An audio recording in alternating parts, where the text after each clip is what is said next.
মেয়েটাকে জিজ্ঞেস করলাম আপনি কে? মেয়েটা মুস্কি মুস্কি হাসে আর কয় আমি পৃথিবীর একজন অসহায়া নারী। মা আমিনা বলছে নিজেকে অসহায় ভাবেন কেন? মেয়েটা কয় আমিনা, আল্লাহ তাআলা আমাকে সন্তান দিয়েছেন, স্বামী দেন নাই। মেয়েটাকে জোরে কর মরিয়ম। মা মারিয়াম। মা আমিনা বলে আপনি আবার কেন আসলেন? বলি আমি জান্নাত থেকে দুইটা খবর নিয়ে এসেছি। মা হাওয়া আলাইহিস সালামের একটা, আর মা মরিয়মের কয়টা খবর বলেন? কিছুক্ষণের ভিতরে গো আমিনা আপনার কোলে আল্লাহ একটা বাচ্চা দেবে। এই বাচ্চা হবে আখিরি পয়গম্বর।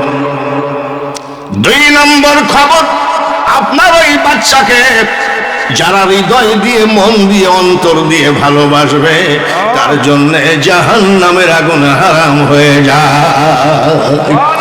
মানুষ বানাইছে আল্লাহ প্রেমের কারণে, প্রেমের ডোরি বান্ধ নবীজির শোনে। নবীর প্রেম যার ভিতরে নাই তার নামাজ বুঝবে না, রোজা বুঝবে না। একমাত্র নবীর প্রেমের কারণে এই পৃথিবীর সৃষ্টি। সেই প্রেমটাকে শেষ করছে আওয়ামী লীগ নয়, বিএনপি নয়, কোন দল নয়, আমার মতন একজন ইহুদিদের। আমিনা গোসলখানা থেকে বের হলেন, নবীজির দাদি ঢুকলেন। নবীজির দাদি গোসলখানা থেকে এসে নবীজির দাদা আব্দুল মুতালিবকে বলছে শোনেন। বলে কি? আমাদের বৌমা তো বিধবা। আসলে তো মা আমিনা বিধবা, যেহেতু বাবা আব্দুল্লাহ নাই। এত দামি আতর ব্যবহার করে কেন? মানুষের খেয়াল যাবে। কথা তো ঠিকই। দাদা আব্দুল মুতালিব বলছে তুমি কেমনে বুঝলা? বলে স্বামী আমাদের বৌমার গোসলখানা থেকে আসলাম শুধু আতর আর আতর। আন্তর্জাতিক খ্যাতি সম্পন্ন বক্তা, সুন্নিয়তের বলিষ্ঠ কণ্ঠস্বর হযরত মাওলানা গাজী বিলায়েতুল্লাহ সাহেব বাথরুম থেকে বের হলে আতরের ঘ্রাণ বাইর হয় নাকি? পানি মানি 3-4 বালতি ঢালার পরেও মাল আবার এরকম করে ঢোকালো, ঠিক কিনা? আর নবীজির দাদি বলছে শুধু আতর। আমি মেয়ে মানুষ, আমি বললে মাইন্ড করবে, তুমি বললো আচ্ছা ঠিক আছে আমি দেখছি। দাদা আব্দুল মুতালিব মা আমিনাকে ডাকলেন।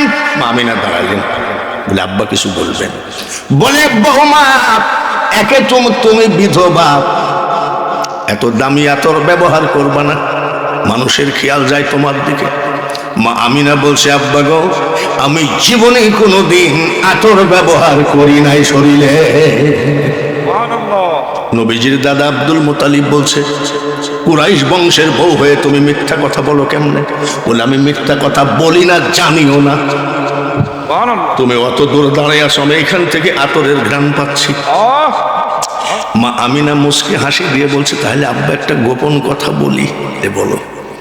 যেদিন আমার পেটে সন্তান প্রবেশ করেছে ওই দিন থেকে শুধু আমার গোসলখানা নয়, আমার রান্নাঘর, আমার ড্রয়িং রুম, আমার বেডরুম, আমার লেপ কাঁথা সবগুলো আতরের ঘ্রাণ আমি পাই।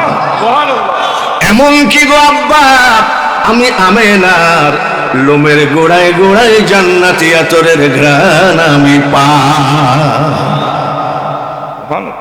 মেশকো সে বেহতের পসিনা।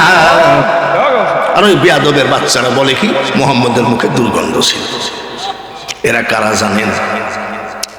ফিরআউন হযরত মুসা আলাইহিস সালামকে বলতেন মুসাউজা আমিও তা মিল্লাতা আবিকুম ইব্রাহিম ওয়া সাম্মাকুমুল মুসলিমিন। আল্লাহর জবানে ঘোষিত ইব্রাহিম আলাইহিস সালাম গোটা মুসলিম জাতির পিতা। জবানটা কার? জোরে বলেন। নমরুদ বলতো ইব্রাহিম ওজা আমিও তা, ফিরাউন বলতো মুসা ওজা আমিও তা, আবু জেহেল বলতো মুহাম্মদ ওজা আমিও তা। ফিরাউন আসে না মারা গেছে? মারা গেছে। নমরুদ, আবু জেহেল, ওরা মারা গেলে কি হবে?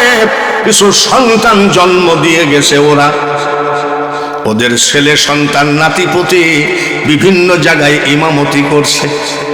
ঠিক। ওরা দেখবেন সব সইতে পারে, আমার নবীকে সহ্য করতে পারে না। এরা হলো আবু জেহেলের গোষ্ঠী, ওরা হলো নমরুদের গোষ্ঠী, ওরা হলো ফিরাউনের গোষ্ঠী। ও সুন্নি ভাইরা, এখনো আহলে সুন্নাত ওয়াল জামাত আছে দেখে এই বাংলার জমিনে দুরূদ আর সালামটা শোনা যায়। ওয়াজ তো অনেক দিক দিয়ে করতে হবে, তাই শর্টকাট করছি। এতে বোঝা যায় সর্বশ্রেষ্ঠ আমাদের নবী, ঠিক কি? আচ্ছা, মা আমিনা বলছেন আমার ছেলে খাতনা দেওয়া অবস্থায় আসছে। সুবহানাল্লাহ। খাতনা মানে কি? মুসলমানি নাকি? মুসলমানি যারা দিয়ে দেয় আমাদের দেশে ওদেরকে কয় হাজাম, আপনাদের দেশে কি কয়? হাজামই। তাই তো কথা মিলিয়ে আছে। এখনকার হাজামরা ইঞ্জেকশন দেয়, ওই জায়গায় মলম লাগায় জায়গাটা অবশ করে, অত্যাধুনিক মেশিন দিয়ে কাটে, বাচ্চারা মোটেও টের পায় না। আর আমার বয়সী যারা আছে তাদেরকে জিজ্ঞাসা করেন, টুলের উপরে বসাইছে, বাঁশের কঞ্চি দিয়ে মাল এইভাবে চাইবে দিয়েছে। মুরব্বীদেরকে জিজ্ঞাসা করেন, ঠিক কিনা? এইভাবে চাইবে দিয়ে এইভাবে কাটছে। একটা ট্যাবলেট জুটে নাই, চুলার কয়লা লাগাই দিয়েছে। কি গো মুরব্বীরা, ঠিক কিনা? আর না হয় এরকম ন্যাকড়া পুড়ায় কালি লাগাই দিয়েছে। পাগল না রে। আর মা আমিনা খাতুন বলছেন আমার ছেলে খাতনা দেওয়া অবস্থায় এসে ওই আবু জেহেলের বাচ্চাদেরকে বলি, কেন এই কাজ করে পাঠালেন আল্লাহ? তাম পৃথিবীর আমরা এখানে যারা সবাই তো মুসলমানই দিয়েছি, তাই না? আচ্ছা, ওই জায়গাটা হাজামে নাড়ছে কি লাগে নাই? নাড়ছেনি। হয়তো আপনি বলতে পারেন না, আমি লজ্জায় চাইতে ধরেছিলাম, হাজামকে হাতই দিতে দিইনি। তাহলে হাজামকে হাত দিতে দিইনি, কাটলো কি করি? আমার আল্লাহ বলে, পৃথিবীর মানুষ রে, হাজামে সবার ইজ্জত দেখবে, আমার হাবিবের ইজ্জত দেখতে পারবে না।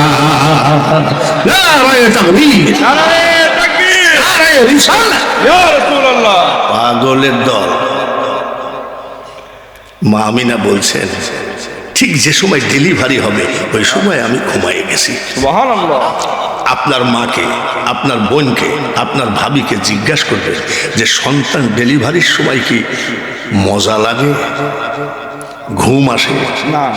ডাক্তারকে জিজ্ঞেস করবেন পৃথিবীর সবথেকে বড় ব্যথা হলো মায়েদের ডেলিভারির ব্যথা। এত পরিমাণ যন্ত্রণা মা পায়, ডাক্তার বলছে টেস্টার ধরলে ব্যথার যন্ত্রণায় কারেন্ট পয়দা হয়। আর মা আমিনা বলছে ওই টাইমে আমি ঘুমায়ে গেছি। মা আমিনা বলছে আমি হঠাৎ করে চোখটা খুললাম, চোখটা খুলে দেখি আমার সীতানার ডান পাশে একটা মেয়ে দাঁড়ানো, বাম পাশে একটা মেয়ে দাঁড়ানো। আমি ডান পাশের মেয়েটাকে জিজ্ঞাসা করলাম আপনি কে গো? মেয়েটা বলছে ও আমেনা, আপনি ভয় পাবেন না, আমি জান্নাত থেকে এসেছি, আমি হলাম সারা পৃথিবীর আদি মাতা, আমার নাম হলো হাওয়া। বলে কেন এসেছেন? বলে একটা খবর নিয়ে এসেছি। কয়টা? জোরে বলেন কয়টা? বলে কি খবর? মা হাওয়া আলাইহিস সালাম বলে আমেনা, এখনই আল্লাহ তাআলা তোমার কোলে একটা বাচ্চা দিবে গো, এই বাচ্চা আখেরি পয়গম্বর। আবু জেহেলের ছেলে সন্তান নাতি পুতি যখন আমার ইউটিউবে ওয়াজ শোনে, চার দোকানদার শোনে, মুদি দোকানদার শোনে, ইউটিউবে এলাকার মুরব্বীরা সব আমার পাগল। এই ডাক্তারের দোকানে বসেছিলাম জারুলিয়া বাজারে, আমার চোখে পানি এসে গেছে, একটা পা এত দূর কাটা। সেই মানুষটা এসে বসে আছে, বাঙালি হুজুরের চেহারা দেখব। বাঙালি হুজুরের কোনো দাম নাই, বাঙালি হুজুর আমার নবীর পক্ষে বলে, অলি আল্লাহদের পক্ষে বলে, যার জন্য অলিরা মিটিং করে বাঙালি হুজুরের দাম বাড়াইয়ে দিয়েছে। এইখান দিয়ে যদি ওই আবু জেহেলের বংশধর কোনো বক্তা আসতো, ওইদিকে তাকাইতো না, মোরার বনের দিকে। আর আমি আগে গেছি মোরার বন জিয়ারত করে বলছি, নাসিরউদ্দিন সিপাহ সালাহ, হে আল্লাহর ওলিরা, তোমার জমিনে প্রবেশ করেছি, তোমরা আমাকে দেখে রাখো, তোমরা ওয়াজ করবা, আমি শুধু ঠোঁট নড়াবো। সুবহানাল্লাহ। এই জন্যে বাঙালি হুজুরের এত ভক্ত, আমাকে পড়াইতে পারে এমনও বড় আলেম বসে আছে, কিন্তু বাঙালি হুজুরের আমি ওই চরণের দাসের যোগ্য নই। বাংলাদেশে এমন কোন মাজার নাই যে আমি জিয়ারত করি নাই, ভারতে এমন কোন মাজার নাই যে আমি জিয়ারত করি নাই। সব শেষে যখন শুনলাম বোম্বে সমুদ্রের ভিতরে একটা মাজার আছে, হযরত হাজী আলী শাহ, গেলাম, জোহরের নামাজ আদায় করলাম, চোখের পানি ঝরছে। আমি ইমাম সাহেবকে জিজ্ঞাসা করলাম, এখানকার কিছু কেরামতি বলেন, যে সমুদ্রের পানি সারা পৃথিবীকে ডুবাইয়ে শেষ করে দেয়, আল্লাহর ওলি সমুদ্রের মাঝখানে মাজার, সেখানে কোনোদিন এক বদনা পানি অলির মাজারে উঠে না। আমি 3 বার জিয়ারত করেছি, এগুলো ফুটানির জন্য বলি না। নিজে যারে বড় বলে বড় সেই নয়, আমার মৌলা যারে বড় করে বড় সে হয়। আমি এবার মাহফিল ধরার সময় ডায়েরিতে হিসাব করে ধরেছিলাম যে 2025 সালের 1 জানুয়ারি হযরত বাবা শাহজালালের পার্শ্বে আমি সারা রাত ঘুমাবো। সুবহানাল্লাহ। আমি ওইভাবেই ছিলাম, সারা রাত ওখানেই ছিলাম। আমি নতুন বছর, কত কিছু মানুষ চাচ্ছে, তা আমি অন্য কিছু চাই না, সারা পৃথিবীতে সুন্নিয়ত জারি করে দাও।